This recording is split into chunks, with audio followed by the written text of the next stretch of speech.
2 de la tarde en punto y ya está por aquí don Arnoldo Cuellar. Arnoldo, ¿cómo estás? Buenas tardes. Micrófono, Arnoldo Cuellar. Micrófono, Arnoldo Cuellar, no se oye. No se escucha, Lo Arnoldo. enmudeció la realidad. Lo enmudeció la realidad.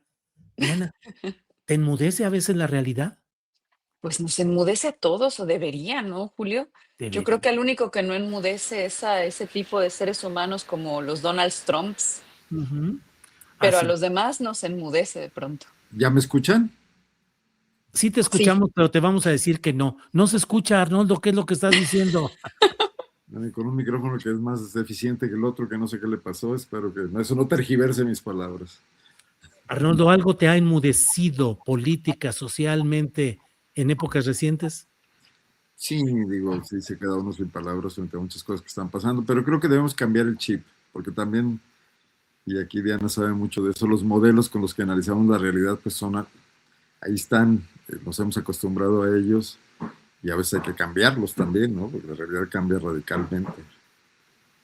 Pero, ¿qué quieres decir? ¿Que no enmudecernos ante algunos hechos? No, bueno, pues yo creo que hay pausas para la reflexión en las que de repente sí conviene callar un poco y volver a pensar las cosas, ¿no? Bueno, por ejemplo, don Temoris Greco, a mí se me hace que está muy calladito ahí esperando que digamos que aparezca Temoris Greco. Temoris, ¿cómo estás? Buenas tardes. Aquí mágicamente. Eso. ¿Cómo estás, Temoris? Bien, bien, bien. Hola, hola, hola, Julio, Diana, Arnoldo. Esa Y pared está nuestro público. muy padre, a pesar de sus connotaciones. Sí, a pesar de las connotaciones. A mí Ángeles me compró hace algunos meses ya una camisa guinda muy bonita que me gusta fresca y todo. Digo, Ángeles, pero pues aquí me la pongo y rápido dicen, paz, tiene connotación partidista. Temoris, ¿algo te ha dejado mudo? ¿Un hecho, una circunstancia? ¿Algo te ha enmudecido? Oye, ¿sí me oyen? Porque como que se Sí, me fue el audio. Sí, sí. sí, sí. Pues no, que es que me haces esa pregunta así a boca de jarro y me dejaste enmudecer. Eso, enmudecido con la pura pregunta. Bueno, vamos a seguir adelante, vamos a seguir adelante. Creo, Sebastián, que Arnoldo iba en primer lugar aquí en nuestro acomodo de, a ver, ahorita hace la magia. Pero con gusto le cedo el espacio a Diana.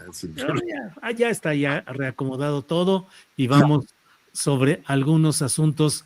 Bueno, creo que el tema central es, faltan cuánto ya 4 horas para que venza el plazo establecido por Donald Trump para arremeter, para arrasar, para exterminar una civilización, dijo hoy en la mañana, si es que no se llega a un acuerdo. ¿Cómo ha sido viendo la evolución del discurso, de la actitud y de las amenazas de Donald Trump en este tema, Arnoldo? Pues es una de las cosas que precisamente hacen de pronto enmudecer, ¿no? Sí, sí. Yo creo que aquí se rompieron ya todas las viejas tradiciones, incluido el propio Donald Trump de su primer mandato, que tenía algún tipo de contención de lo que debe ser el lenguaje político internacional, la típica hipocresía de los políticos, donde podíamos no creerles, pero sabíamos que había que interpretar un poco para dónde iban sus intenciones. Aquí tenemos otro juego, porque Donald Trump no se cubre en absoluto, dice lo que está pensando. Bueno, están aquí todas estas hipótesis como las que hemos escuchado con el doctor Frisby de afectaciones mentales, que de cualquier manera hay un tema de análisis, porque él puede tenerlas, pero el equipo que está atrás y el entorno que maneja una industria militar y una industria extractiva mundial, pues yo creo que esos no están nada locos, ¿no?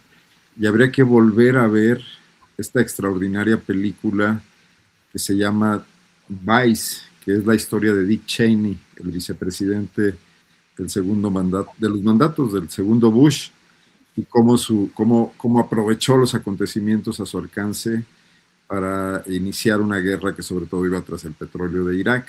O sea, hay personas ahí que sí están pensando con claridad qué es lo que quieren, pero Donald Trump llena este vacío retórico que nos escandaliza a todos, que ocupa los titulares de las noticias, que tiene a todo el mundo analizando desde su psicología hasta sus intenciones o su forma de negociar. Ya hemos leído el libro, bueno, yo no, por cierto, pero muchos lo han leído, escribió antes de llegar a la política, pero creo que eso es un disfraz y que detrás de eso hay unos halcones que están actuando con perfecta frialdad y premeditación, llevando las cosas al límite, ¿no?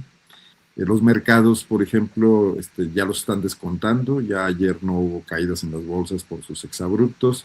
Entonces me parece que hay alguien ahí con una labor muy clara de saqueo, de enriquecimiento, y que, bueno, esto no descarta que algunas de las cuestiones que anuncia Trump, que amenaza, mejor dicho, puedan ocurrir, lo cual pues pondrá las cosas en un nivel absolutamente candente para todos. Ningún país se escapa al tema, aquí la gasolina también está subiendo, el subsidio del gobierno probablemente esté desfondando las finanzas públicas y vamos a ver qué ocurre, pero yo creo que apeguémonos a lo que podamos ver qué va a pasar, porque sí hay otros equilibrios en juego, que son las otras potencias mundiales, que tampoco son, aquí no hay héroes y villanos, creo que todos son personajes tras intereses muy claros, en los cuales no estamos jugando como país, lamentablemente, y creo que muchos países del mundo no lo están haciendo tampoco, ¿no? Sí, bien. Bien, Arnoldo, gracias. Diana, ¿cómo vas viendo la evolución de todo esto?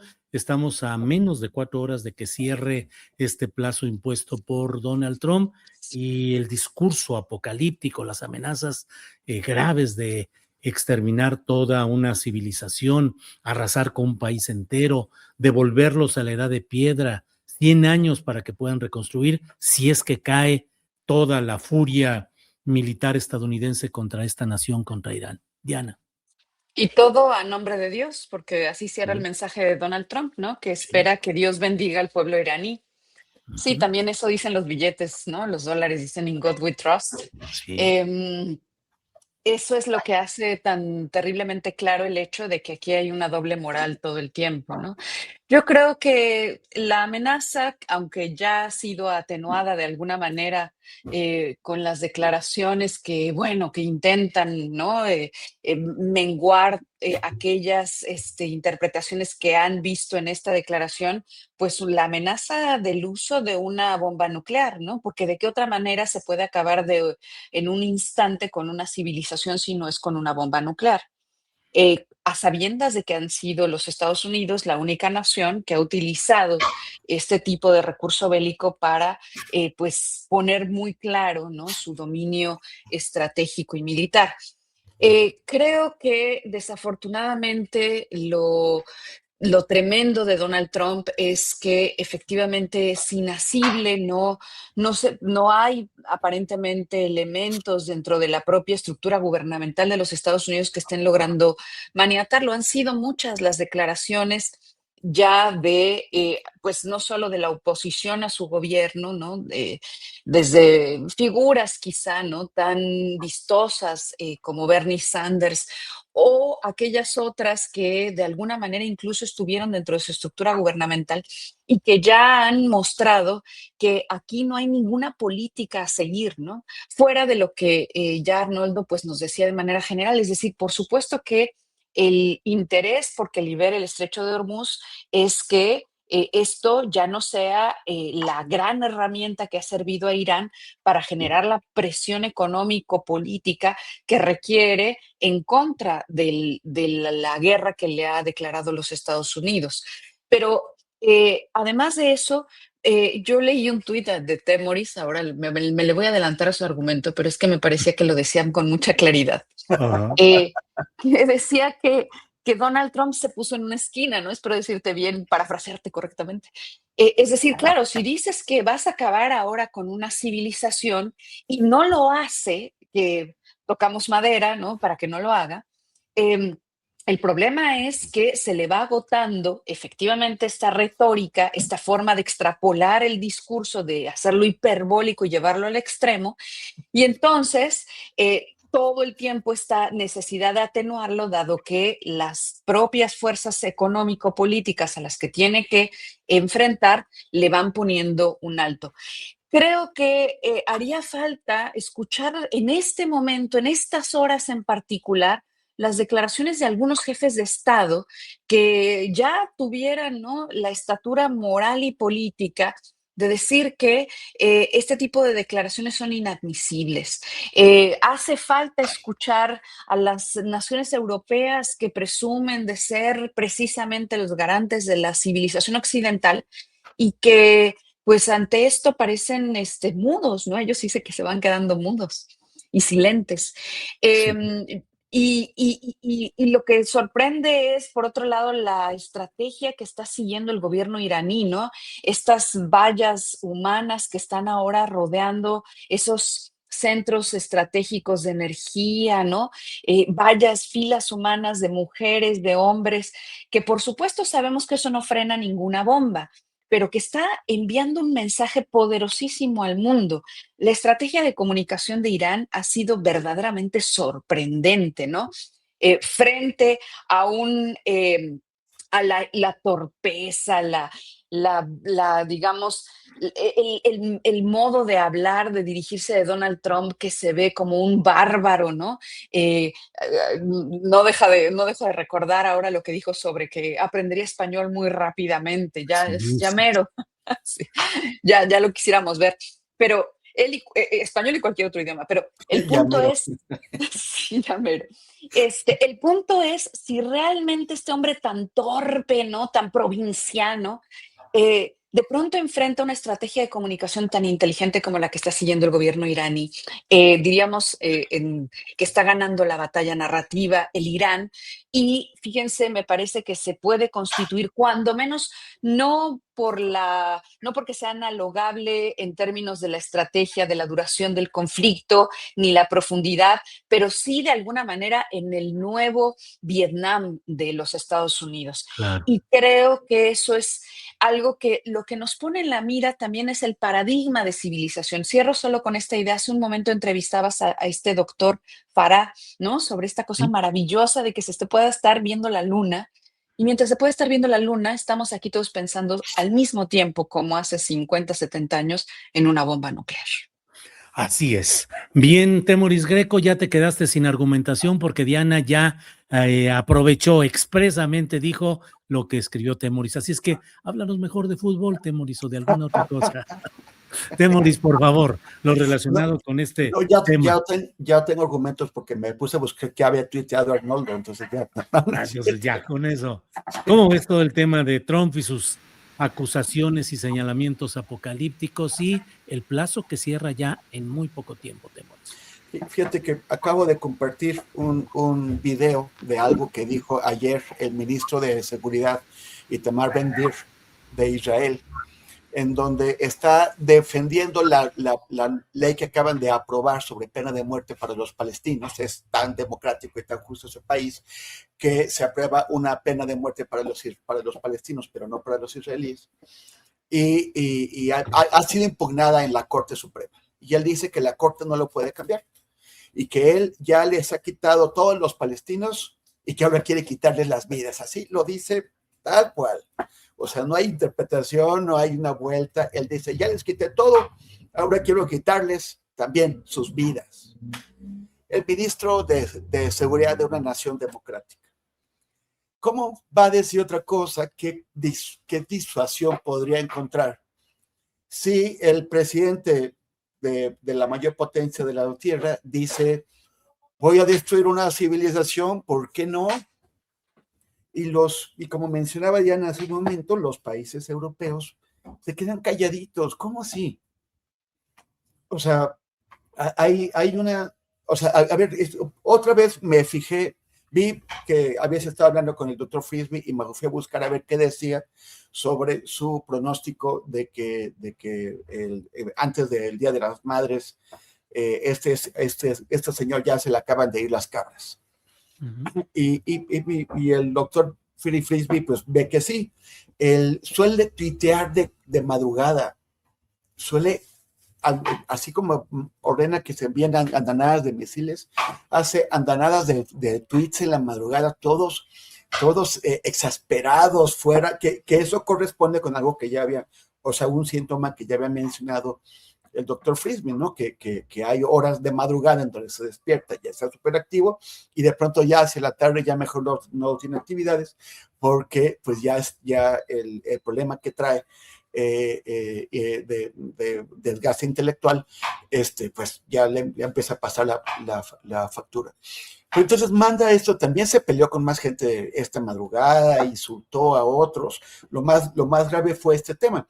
La cosa es, ¿qué instrumentos tiene el sistema estadounidense para contener a un maniático como este al que le dieron el poder? O sea, la supuesta gran salvaguarda para el uso de los sistemas de armas nucleares es este portafolio que lleva el presidente estadounidense y que debe traer un ayudante suyo muy cerca de él para que pueda emplearlo en el momento adecuado. Como si ese señor a quien colocan, sea Trump u otro, a quien le dan esa responsabilidad, fuera confiable. O sea, todo el principio del sistema de no proliferación nuclear está en que reservarlo a las 5 mayores potencias, son 9 las que lo tienen, pero son 5 las que están en el tratado, Estados Unidos, Rusia, China, Francia y Reino Unido, bueno, que son responsables y que entonces pues no nos van a llevar a una catástrofe. Pero si son capaces de poner a gente como porque, o sea, ¿qué es lo que pasa aquí? Que no parece que haya quien lo ponga en orden. El New York Times acaba de publicar el día de hoy un reportaje, una investigación, en la que finalmente ya empieza a quedar claro cómo es que Trump decidió el ataque del 28 de febrero contra Irán, que fue otro ataque, o sea, todo esto mientras estaban en negociaciones con Irán y los iraníes decían, bueno, pues podemos ceder por aquí, y Trump, espero que cedan. Pues no, desde el 11 de febrero, o sea, más de 2 semanas antes, los israelíes, Netanyahu y sus ayudantes, le hicieron una presentación a Trump en donde le contaban cuentos. Le contaban que sería fácil destruir rápidamente todo el programa no nuclear, sino el de misiles balísticos, que sería posible provocar el cambio de régimen, que iba a haber una gran insurrección, que los kurdos iban a entrar desde Irak, iban a hacer todo eso. Y en esa primera reunión, la inteligencia gringa saltó de inmediato a decirle, no es cierto, eso están mintiendo. Incluso el general Dan Kane, y así es citado por el New York Times, él es el jefe del Estado Mayor del ejército. El general Dan Kane le dijo, los israelíes suelen sobrevender sus ideas porque cuando nos quieren enrollar en ellas, cuando quieren que nosotros hagamos el trabajo por ellos. Hasta Marco Rubio le dijo en inglés, it's bullshit, es mentira.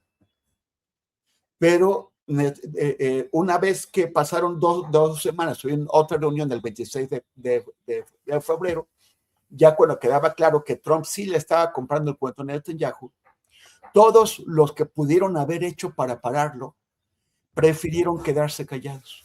Ya no expresaron sus objeciones. Las expresaron cuando Trump estaba dudando. Pero cuando realmente tendrían que haberlo detenido el 26 de febrero, no tuvieron el valor, la conciencia, la ética, su propio sentido de paz a la historia, porque van a ser corresponsables de lo que haga este tipo, para ponerlo en alto. Entonces, ¿qué pasa con ese sistema que acumula tanto poder y que lo coloca en un hombre que después no tiene cómo controlar? Yo creo que ese es un enorme argumento para la desnuclearización del mundo, porque no hay ninguna garantía de que el sistema de disuasión pueda funcionar y que un día no llegue un loco como este. Y pues por lo pronto vamos a ver cómo le hace, porque como comentaba Diana, ya en su arranque de esta madrugada se encerró solito en una esquina. Entonces, o cumple, es decir, que destruye una civilización, o queda como el mayor bluff de la historia. Si no lo hace, este es el mayor bluff de toda la historia de la humanidad. Nunca nadie había amenazado con destruir una civilización si no le hacían caso y después lo incumple. Pero es peligrosísimo. Sí. Ya saben, a veces nos echamos aquí tratando de tener preguntas rápidas y respuestas rápidas. Arnoldo Cuellar, ¿cuáles serían las perspectivas que ves para Donald Trump si no cumple sus amenazas en la línea de lo que dice el propio Temoris? Pues le van a reactivar aquello del taco, de que se echa para atrás siempre. Y por otra parte, si lo realiza, pues sería una cosa terrible. ¿Qué crees tú que pueda suceder? Bueno, yo sí estoy seguro de que no estamos frente a un individuo enriquecido con todos los poderes en la mano, sino frente a un sistema con una lógica en la que decidió tener este personaje como mascarón de proa porque les permite ampliar muchísimo lo que no les permitía la clase política tradicional, y que hay ahí personajes obteniendo grandes, por ejemplo, nada más los que fabrican los misiles, ¿no? Ahorita tienen que reponer los arsenales completos de todas las monarquías petroleras del Golfo, porque se los acabaron tratando de evitar ataques. Estas gentes están pensando en pesos centavos, es el capitalismo depredador más salvaje que existe, no están pensando en el día de mañana ni en la sustentabilidad del mundo. Sí hay riesgos en tener a un personaje así que ya corrió a 2 de sus colaboradoras con las que llegó y que eran partidarias de su corriente política o de este movimiento en torno a él, y que eso debe tener muy amedrentados a otros, como lo que está haciendo Hegseth en el ejército. Ahora, ¿qué suerte corra Donald Trump?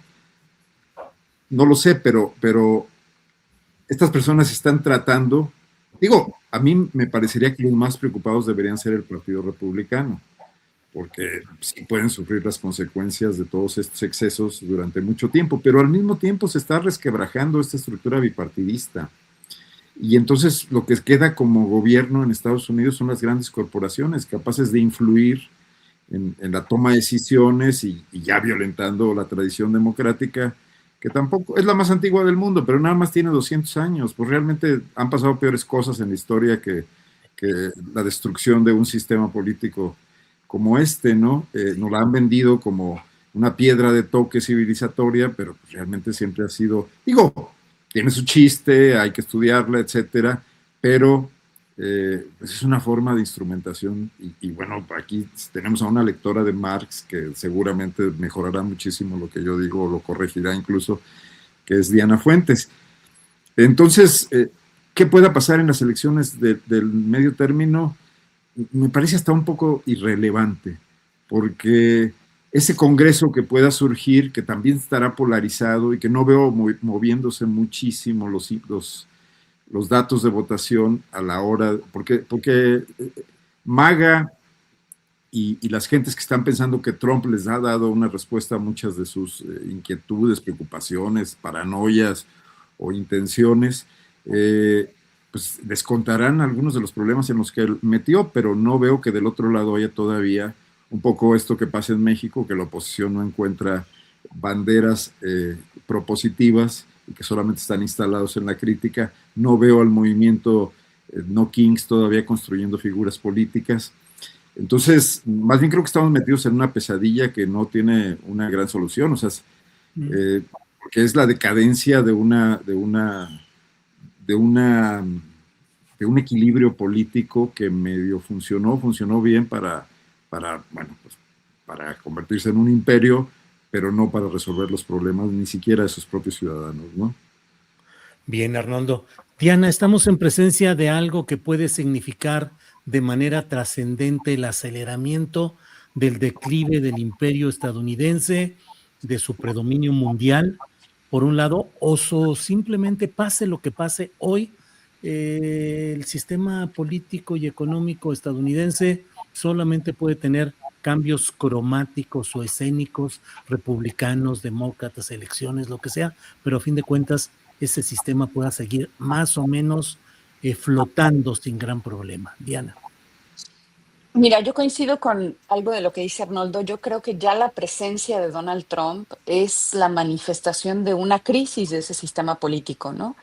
Hay analistas que han insistido en que Donald Trump no podría haber llegado a la presidencia de los Estados Unidos si no hubiera una hubiera habido una grieta dentro del propio Partido Republicano por la que él se hubiera podido colar. Porque habría que reconocer que dentro de ese partido y dentro de las élites, ¿no?, que se agrupan en torno a él, sí hay un sector de una moral muy cerrada, con principios, ¿no?, que creen defender la América profunda y que creen ser los herederos del sistema político republicano más acabado de la humanidad. Y solo por las pugnas internas también dentro del Partido Republicano es que en esa confrontación Donald Trump tuvo la oportunidad de llegar. De manera que su presencia es ya un síntoma de esa crisis. Ahora, ¿por dónde se va a resolver la crisis de carácter político? Es muy difícil de anticipar, ¿no? También coincido con la idea de que en realidad el movimiento que hoy se expresa en contra de la guerra y en contra de las medidas que se han tomado punitivistas de persecución política y contra los migrantes en los Estados Unidos aún no reflejan que eso se vaya a convertir en otra versión o en otra configuración política que dé una orientación distinta o que logre agrupar a otras fuerzas distintas de las que existen actualmente. Sin embargo, creo que lo que hoy declara o lo que se declara sobre lo que habría de hacer Donald Trump contra Irán en unas cuantas horas es en realidad también la respuesta a su derrota.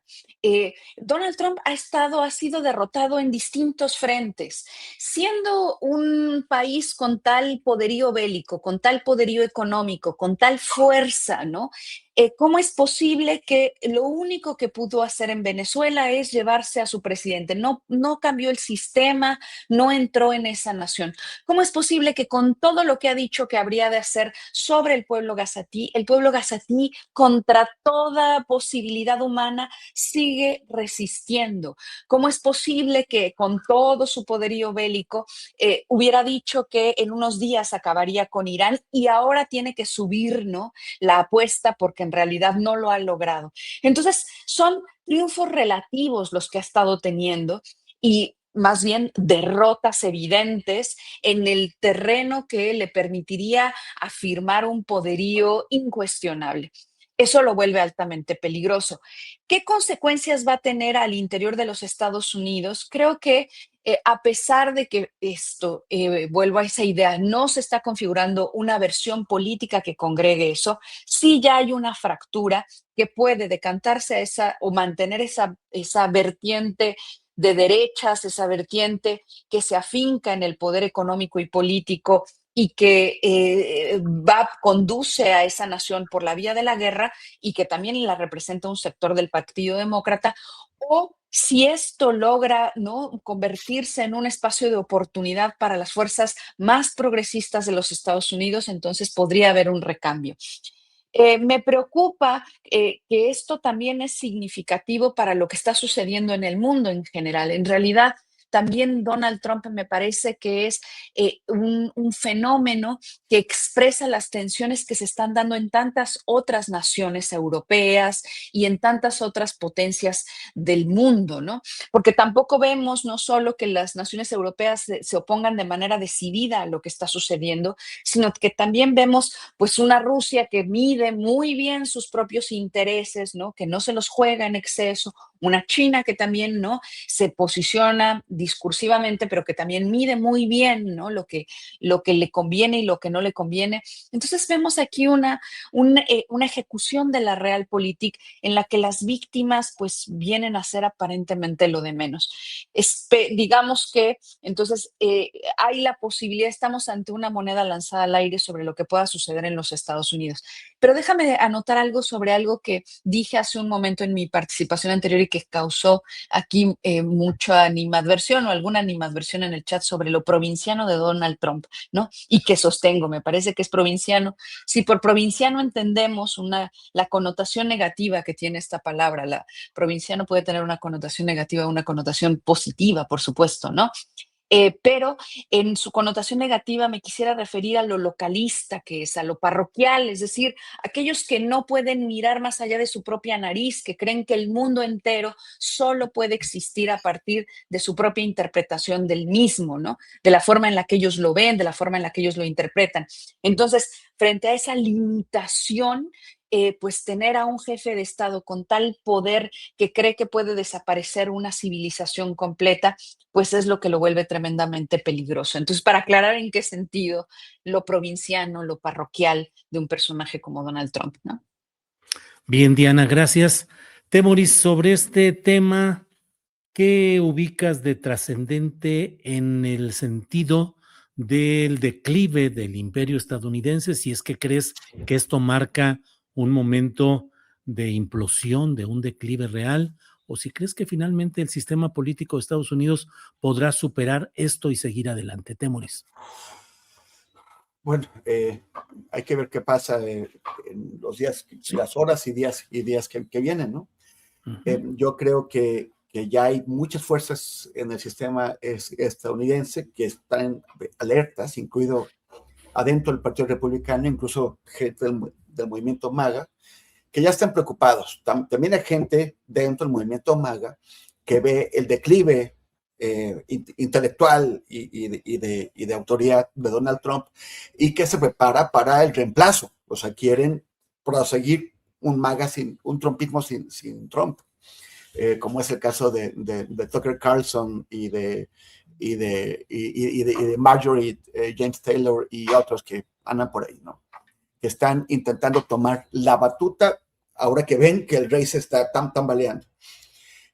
Yo espero que se pueda hacer algún tipo de relevo y que no prosperen aquellas partes del trumpismo que quieren pues suspender las elecciones y que serían capaces de dar un golpe de Estado. Ya intentaron uno en el 21, en enero del 21. Entonces, eso hay que ver. Y digo, no es porque crea mucho en la democracia de Estados Unidos, pero quiero que le vaya bien a la gente de todos lados, incluida la de ese país, y también porque estamos atados a lo que ocurra con Estados Unidos. México y otros países estamos atados a lo que ocurra en Estados Unidos. Entonces, lo que sea tiene que resolverse bien y en paz. Ahora, la declinación, el declive de Estados Unidos, pues ha sido ya descrito desde hace 20 o 25 años, sobre todo cuando los neoconservadores con George Bush tomaron el poder allá y se volvieron locos cuando sintieron el momento de la unipolaridad, cuando creyeron el cuento de Fukuyama del fin de la historia, que ya habían ganado y que ahora lo que quedaba era que Estados Unidos administrara el mundo a su antojo. Y cometieron errores de cálculo graves, como Irak y Afganistán han demostrado con elocuencia. Salieron derrotados de los dos países. Y ahora también nuevamente muestran sus límites. O sea, lo que está pasando, lo que también quisieron advertirle, y eso se ve en varios momentos, pero en el texto del New York Times sobre esas reuniones de hoy, es que los jefes de la inteligencia y del ejército le dijeron a Trump, no podemos, no, olvídalo, eso no va a pasar. Y él quiso creerle el cuento que le vendió un outsider, alguien de otro país que es Netanyahu, no alguien de su inteligencia. Entonces, o sea, no de su inteligencia del presidente, sino de su órgano de inteligencia. Entonces, o sea, yo creo que sí, lo que está haciendo Trump, en lugar de hacer a Estados Unidos grande de nuevo, es que está mostrando los límites y precipitando el declive de Estados Unidos. Un declive a muchos niveles, porque no es solamente económico, no es solamente militar, también es ético, o sea, porque nosotros podemos desde afuera presentar una crítica que se ha hecho desde décadas en cuanto al comportamiento totalmente amoral y falto de ética y abusivo de Estados Unidos en el mundo. Pero una cosa es cómo los vemos desde afuera y otra cosa es el debate interno, que es lo que le da fuerza y consistencia a un país. Y en el debate interno se les están acabando los argumentos para creerse el cuento de que son los buenos. Sobre todo si Trump hace, porque puede ser con una bomba nuclear, pero también podría intentar otro recurso para simular que cumple con su amenaza, un recurso, una de destrucción masiva de infraestructura en Irán con armas convencionales. Pero lo que sea, ya incluso eso, sin el uso de un arma nuclear, solamente el ataque deliberado, anunciado a la infraestructura civil, son crímenes de guerra que incluso hasta republicanos están denunciando. Ya lo dijeron los demócratas.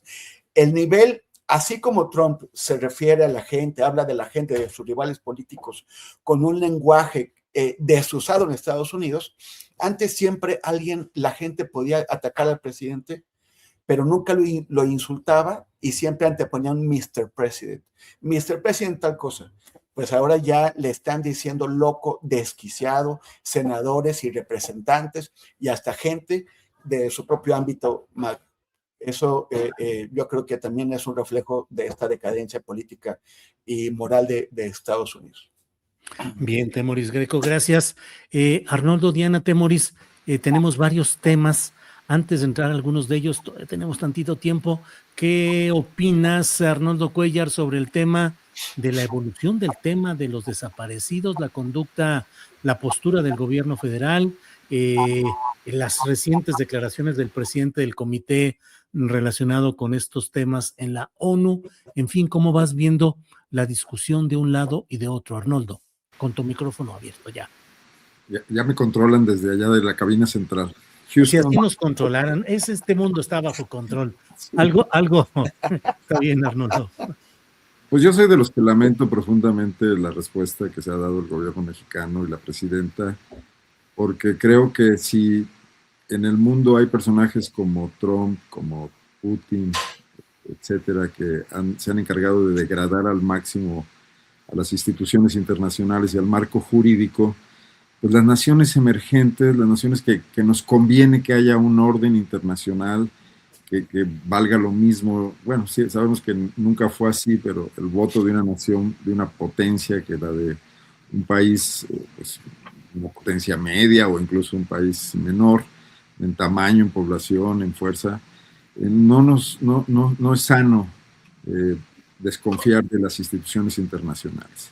Yo creo que había que hacer ahí una labor de litigio. No sé qué tanto cuidado le pusieron los funcionarios durante las administraciones de Andrés Manuel López Obrador y de Claudia Sheinbaum en el mismo seno del Comité para la Desaparición Forzada de las Naciones Unidas, pues establecer con claridad un diálogo productivo, que no se trata únicamente de ir a mostrar que se hace la tarea cuando el problema en realidad existe desde hace mucho tiempo y no ha disminuido de manera sensible, ni siquiera el tema de atender las consecuencias de tantos años de pues un Estado fallido. A esas personas, a esas 130,000 personas les falló el Estado de una u otra manera, por iniciar guerras, por descuidarlas, por descuidar el trabajo del Estado como debe ser, por la frivolidad de las administraciones, o por cierta cerrazón y por el planteamiento,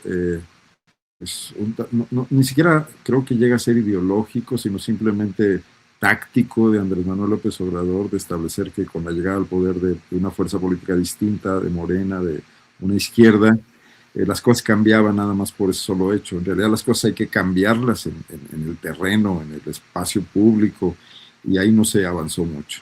Yo todavía recuerdo cómo la designación de funcionarios como Encinas, como Carla Quintana, pues despertaron una expectativa muy interesante. Era cuando Carla Quintana vino a Guanajuato a escarbar, a sumarse a un colectivo aún muy desorganizado, muy espontáneo, de buscadoras en el municipio de Salvatierra, en Guanajuato, para encontrar una de las fosas más grandes, quizás la más grande que tiene este estado en el año 2021, si mal no recuerdo, o 2020, el panismo gobernante en Guanajuato salió a agredir a Carla Quintana y dijo, es una enviada de la 4T, quiere desprestigiar al gobierno de Guanajuato. Bueno, es el argumento que hoy veo acá, ¿no? Y dejando de lado el hecho objetivo de que ahí había 80 personas asesinadas, claro. Que era lo que debería importarnos. Entonces me parece que ese es el tema que debería importarnos y que el otro lenguaje de que hizo la Comisión Nacional de Derechos Humanos, lanzándose contra el Centro PRO, etcétera, sale sobrando. Me parece escasamente humanista. Si quieren darle un cuerpo al humanismo mexicano, que ese sí quería construirlo como una ideología, creo que tendría que tener respuestas muy distintas frente a estos temas, ¿no? El problema sigue ahí, y lo que me parece más claro es la complicidad que se estableció entre la Cuarta Transformación y las Fuerzas Armadas mexicanas, de mutua utilidad a ambos en varios terrenos, y que, bueno, pues han sacado este rédito ahora y han cambiado radicalmente lo que era un discurso político que iba en otro sentido. Bien, gracias. Gracias. Sobre estos temas, Diana, ¿qué opinas? ¿Qué tanto el tratamiento que dé la 4T a este tema de desaparecidos puede ayudar o ir en contra de propósitos de cumplimiento de compromisos de los gobiernos, particularmente el gobierno federal, y en momentos en los que la derecha y la ultraderecha están al acecho? ¿Qué tanto estos temas pueden potenciar crecimientos de esas opciones opositoras? Bueno, bien sabemos que esas opciones opositoras están ávidas de aprovechar cualquier resquicio y tensión interna del propio gobierno, ¿no? Es decir,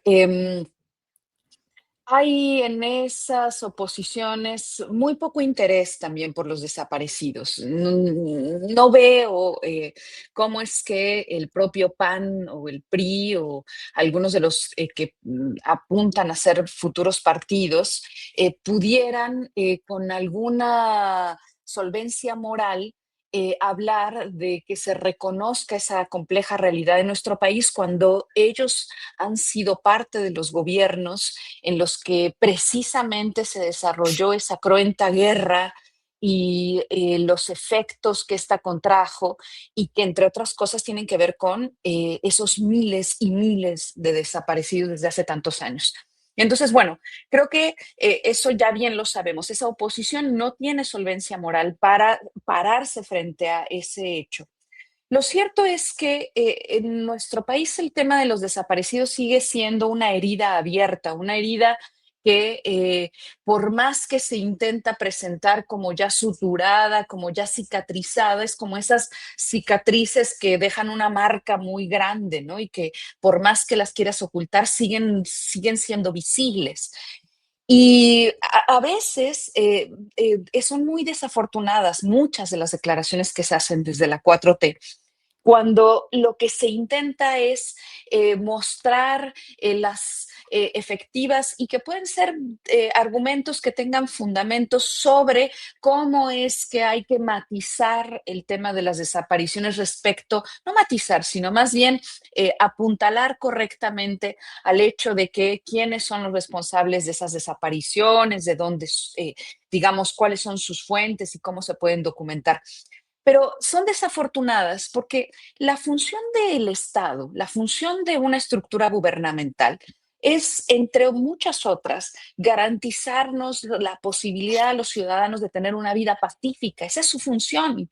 Digamos que eso es lo que esperamos. Para eso tienen estructuras institucionales, digamos, como las policías o el ejército y las jurídicas y los marcos normativos, porque eso es lo que se espera.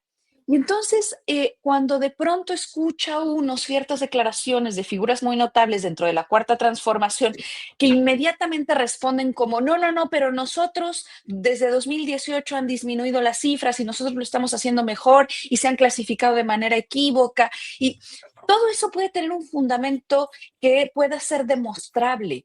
Pero el modo en el que se presenta tiene que ser más congruente con su propia historia política, con una historia política que asume el hecho de que a pesar de que no sea su responsabilidad, hoy el que estén en la estructura gubernamental hace que sean ellos los que tengan que responder frente a eso. Y entonces esa tensión, esa contradicción que se manifiesta y se hace evidente cuando vamos viendo que en ya 7 años de la Cuarta Transformación sigue habiendo enormes vacíos respecto no solo a la posibilidad de que se encuentre a esas miles de personas, ¿no? No importa si son 100 o 200 o 3,000 o 4,000, estamos hablando de vidas humanas, así como hablamos de vidas en Gaza, así como hablamos de vidas en Irán, así como hablamos de vidas, ¿no? que tuvieron que enfrentar al ejército norteamericano en Venezuela. Estamos hablando aquí de vidas humanas. Y entonces, no importa si la proporción es gigantesca, la que entonces sobre la cual el gobierno cree que debería responder, o es menor. Se trata en cada caso de una historia de una persona a la que el Estado mexicano le adeuda necesariamente justicia. Entonces, esa contradicción, es cargar con esa contradicción, hace que se vuelva esto un espacio por el cual se cuelan la oposición necesariamente. La oposición ha vivido desde hace 7 años de las contradicciones de la propia Cuarta Transformación. Y creo que flaco favor hacemos desde la izquierda cuando empezamos a correr nuestro estándar moral, cuando empezamos a pensar que bueno, es que hay desaparecidos que no eran tan desaparecidos, que hay muertos que bueno, no sabemos cómo se llamaban. Es decir, todo ese asunto sobre el doble registro, sobre si se les puede dar seguimiento, eso es de competencia del gobierno, pero a la sociedad mexicana nos es imprescindible sostener la idea de que a esas familias se les debe hacer justicia, que esas son familias que están buscando, ¿no? Que ahí hay una ausencia que es irreparable y sobre la cual todos tenemos una responsabilidad, pero en primer orden el Estado. Cierro con una idea que recupero de ese hermoso serie documental de la fiscal dedicado a Sayuri Herrera, ¿no? Sayuri Herrera, en una de esas de entrevistas que le hacen en ese documental, ella tiene que enfrentar el hecho de que las mujeres que están demandando justicia por violencia sexual le dicen, le encaran, le toman la fiscalía y le dicen que ella es responsable por responderles. Y ella sabe que se trata de acontecimientos previos a el momento en el que ella tomó ese lugar, ¿no? Pero ella responde y dice, sé que eso sucedió antes de que yo llegara aquí, pero sé también que es a mí a quien le toca responder porque he decidido yo ocupar este espacio. Entonces es la 4T la que ha ocupado ese espacio, es a quien le toca responder, creo yo.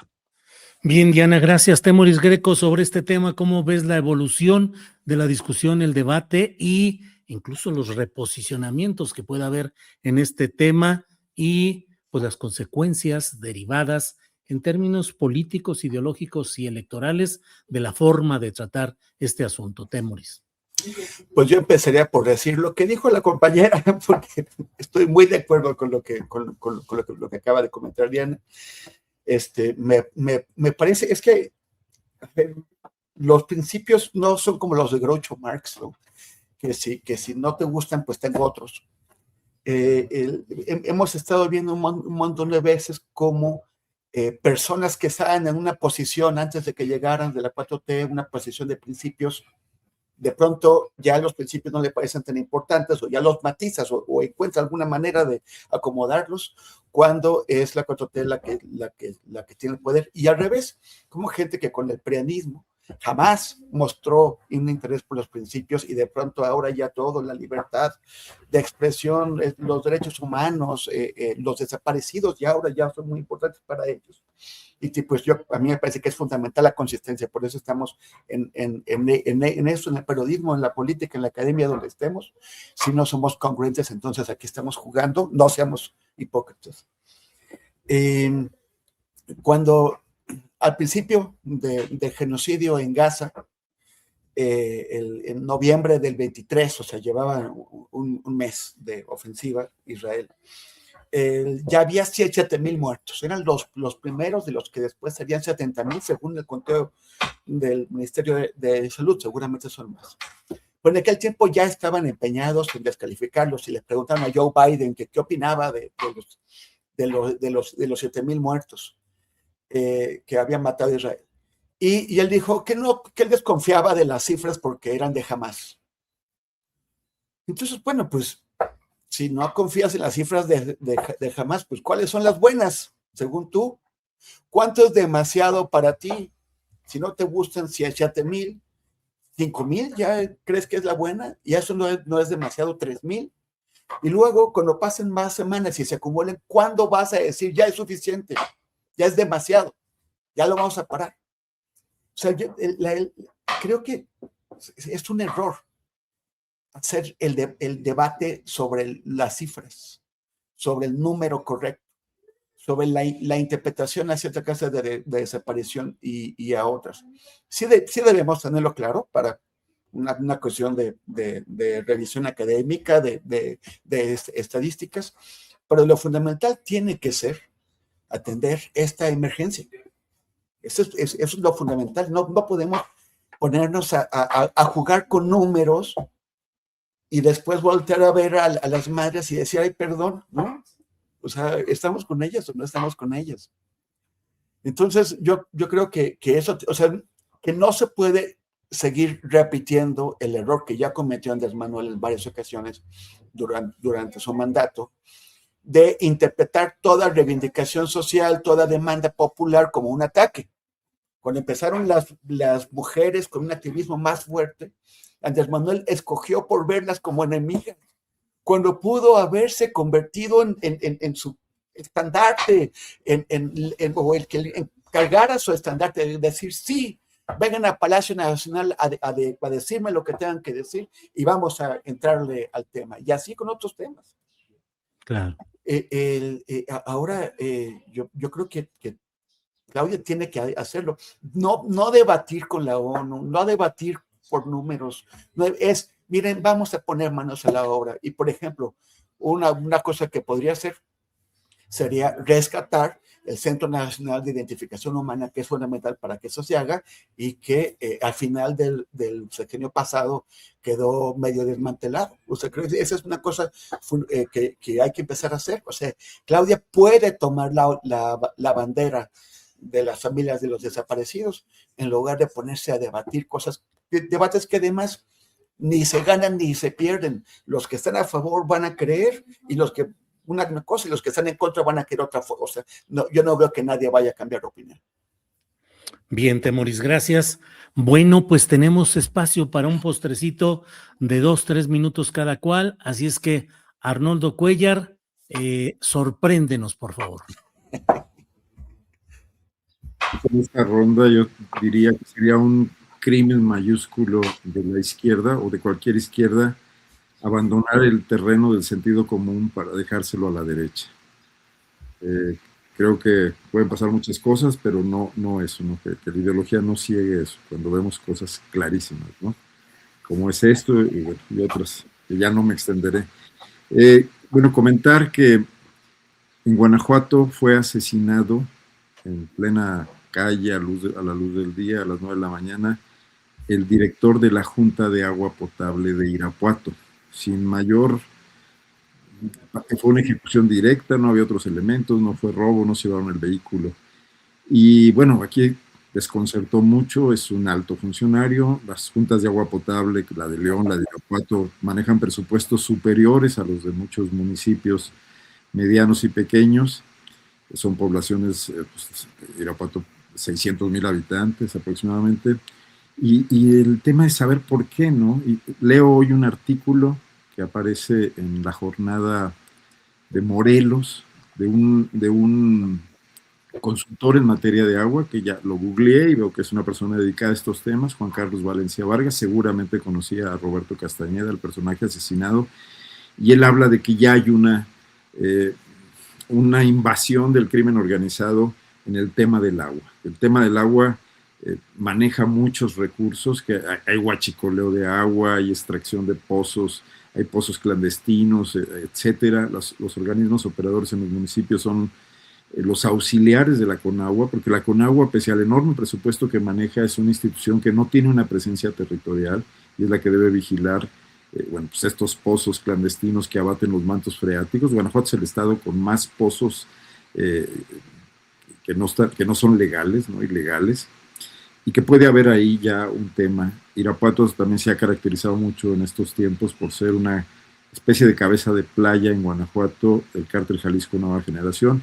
Nos parece un tema preocupante. Ayer escuchaba yo a Carlos Pérez Ricard hablar con gran entusiasmo de que en Guanajuato han disminuido muchísimo los homicidios, que esta debe ser una bandera, que el PAN debería estar feliz.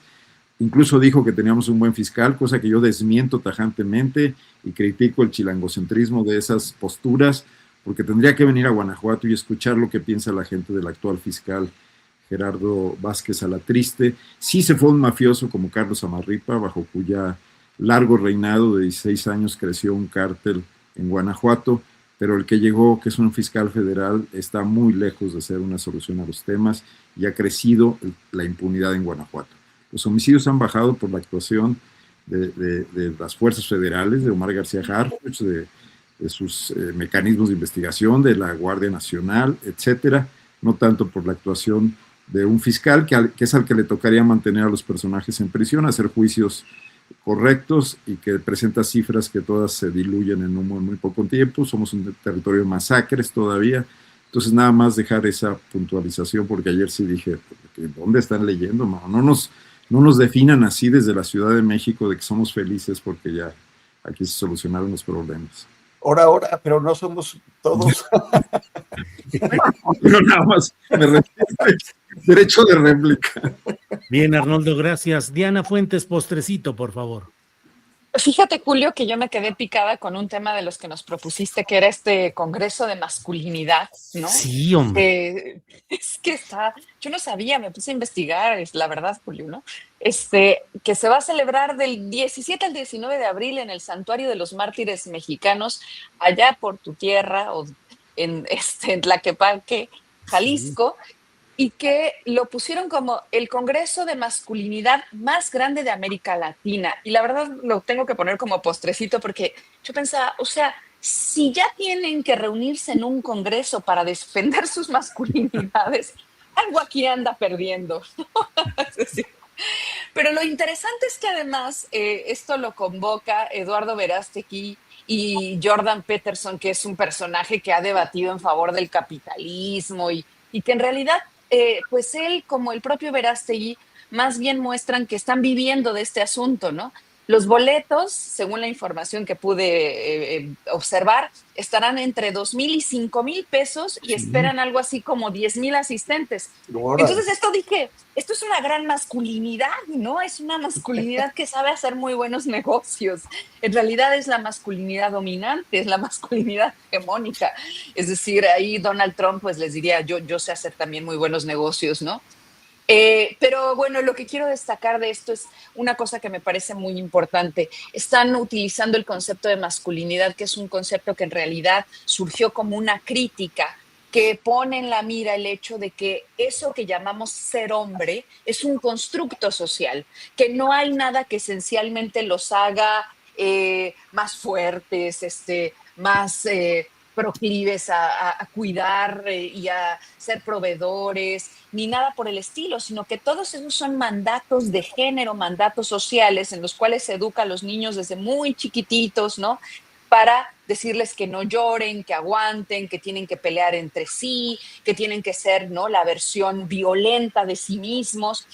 Y entonces el concepto mismo de masculinidad lo que ha evidenciado y lo que ha permitido observar es la idea de que ser hombre puede ser de muchas maneras y que los hombres en las sociedades contemporáneas están en condiciones de mirar en retrospectiva la educación que han recibido de sus familias o de sus entornos sociales y cuestionarse cuánto de ello quieren seguir replicando, si es que esas enseñanzas han implicado que su actitud frente a las mujeres y frente a otros hombres implique la constricción de sus afectos, la cerrazón, la violencia, y pues todo aquello que asociamos con la sociedad machista. Entonces, bueno, pues yo lo que veo aquí es un muy buen negocio, que Eduardo Verástegui ya encontró otro modo de qué vivir y que se tratan pues de las nuevas formas de la superación personal ahora revestidas de masculinidad en Congreso, ¿no? Sí. Además, patrocinadores, el gobierno de Jalisco, los gobiernos municipales de Guadalajara y de Zapopan, participación de la organización en la que se incluyen a los legionarios de Cristo, entre otras organizaciones convocantes. Todo un tema, Diana. Un doble discurso de MC, ¿eh? Sí, así es. Eso es también muy importante, así es. Sí. Bien. Temoris, por favor, postrecito. Sobre eso me acordé de ese video famoso del Chicharito, en donde así como que les decía, mujeres, nos están lastimando a los machos, pues qué machos tan machos, o sea, así como que, o sea, así, bueno, que fue patético eso, pero es el discurso. El tema es que hay ahí, o sea, ¿qué es lo que está pasando con esos tipos, con los organizadores? Ven una fuente de recursos y un filón político. O sea, ven la posibilidad. Ellos están buscando, llevan años buscando de dónde crearse una base social, de dónde sacar demandas, banderas que pueden enarbolar para movilizar gente. Están viendo un sector de hombres, si estoy en lo correcto, creo que sobre todo en la juventud o en cierta juventud, que se sienten fuera de lugar, que también en una economía y en un mundo tan cambiante sienten que el problema es la masculinidad, no el capitalismo, no la explotación, no el reemplazo de los trabajadores por software. Entonces, existe, o sea, este filón está ahí porque existe un problema, y es un problema que como sociedad tenemos que atender. Por un lado, porque pues ellos también forman parte de la sociedad, y una sociedad sana demanda incluir a todo el mundo. Y por el otro, porque ¿qué pasa si, como en otros países, se convierten en un filón efectivo, en un filón rico, en un filón que les pueda dar muchos votos a los ultraderechistas que los están explotando? Y por el otro, que quería también hablar sobre otro tema que andábamos dejando por ahí, Julio Scherer. Pero no Julio Scherer Ibarra, de quien hoy no deberemos hablar por respeto a su padre. Hoy se cumple el aniversario, el número 100 de la muerte de uno de los grandes periodistas de nuestro país, Julio Scherer García, y me parece que es importante recordarlo, hacer la mención, y por su gran paso por el periódico Excelsior en su mejor época. Es curioso que el día de hoy Excelsior le dedica muchísimos artículos y todos, pues es el Excelsior que le compraron a Regino Díaz Redondo, que fue el que le dio el golpe de estado de Scherer y corrió a Scherer y a toda su gente de ahí en julio de 1976. Entonces, que el Excelsior de hoy reivindique a Scherer, pues yo creo que a Scherer le hubiera dado o risa o vergüenza, pero no placer. Pero bueno, recordemos al gran Julio Scherer García y tratemos de hacerlo lo mejor por respetar y por honrar su legado. Bien, pues compañeros, muchas gracias, compañeros, compañeras, gracias muchas por estar en esta mesa tan interesante y agradable. El tiempo se nos ha ido rápidamente. Les agradecemos mucho que estén en esta participación. Arnoldo, Diana, Temoris, nos vemos la próxima semana. Gracias. Hasta pronto. Adiós. Gracias. Adiós. Hasta luego.